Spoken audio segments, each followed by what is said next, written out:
Assalamualaikum warahmatullahi wabarakatuh. Wilujeng tepang deui murang kalih kelas 8 dina pangajaran daring. Kanggo dina kesempatan ayeuna urang ngabahas materi masih neruskeun kamari nyaeta ngeunaan girang acara. Tapi dina kesempatan ayeuna urang khusus ngabaan panumbu catur. Panumbu catur pancen atau tugasna hampir sarua jeung panata acara, tapi panumbu catur mah biasana ngabahas ngenaan acara diskusi atau sawala atau forum ilmiah. Upami panata acara kamari ngabahas acarana biasana akad nikah, seserahan, PHBI. Tah panumbu catur mah biasana ngatur acara nu forum ilmiah. Matak disebut panumbu catur mah istilahna moderator, ya, moderator dina istilah bahasa Sundana.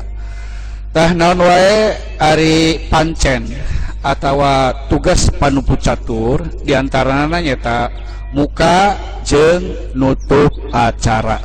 Terus mere waktu ka narasumber. Narasumber teh artina jelema nu bakal mere materi anu ngabahas masalah nu rek disawalakeun, eta ngaranna narasumber. Terus mere waktu ka pamilon. Naon ari pamilon? Pamilon teh nyata peserta anu hadir dinya, anu acara dina sawala teh saha wae eta ngaranna pamilon.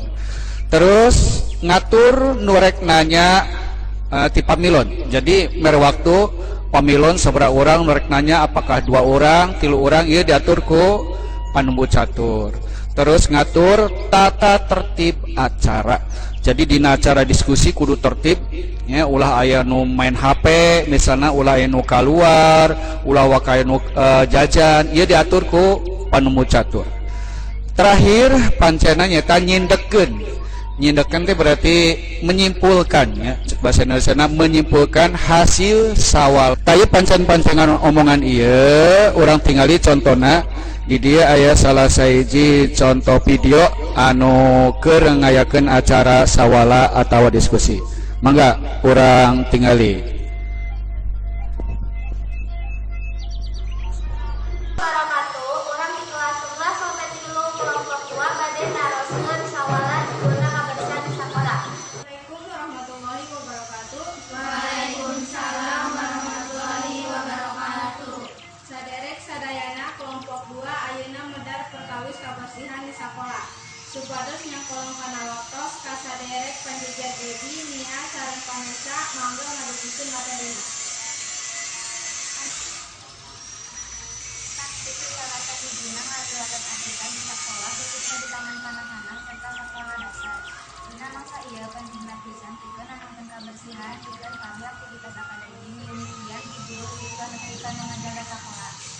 Saderek sadayana anggeja kanji nepi ka 3 tos ngadumikeun pedalanna. Tas salajo hayang macan gelas dikaparin dokter sapa ngadumikeun sakalekan.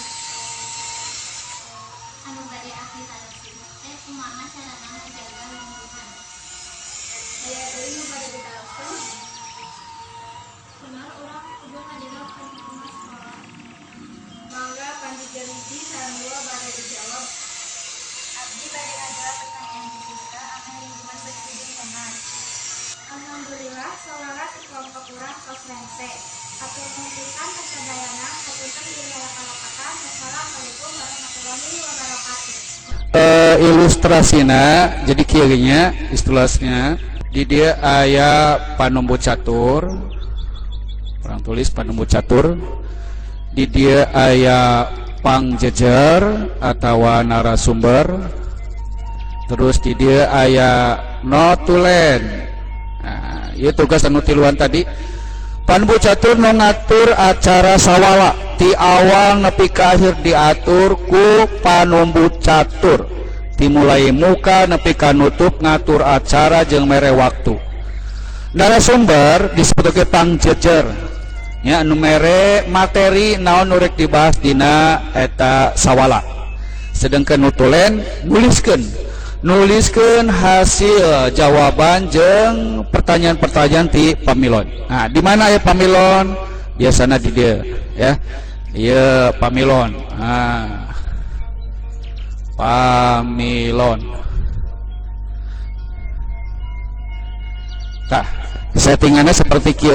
Jadi panu catur ngatur narasumber mere materi notulen nuliskeun hasil tina sawala nu dilaksanakeun. Nah, pembahas panu catur engke aya tugas buka link Google Form didinya aya soal-soal keur evaluasi anu tadi dibahas. Hatur nuhun. Wassalamualaikum warahmatullahi wabarakatuh.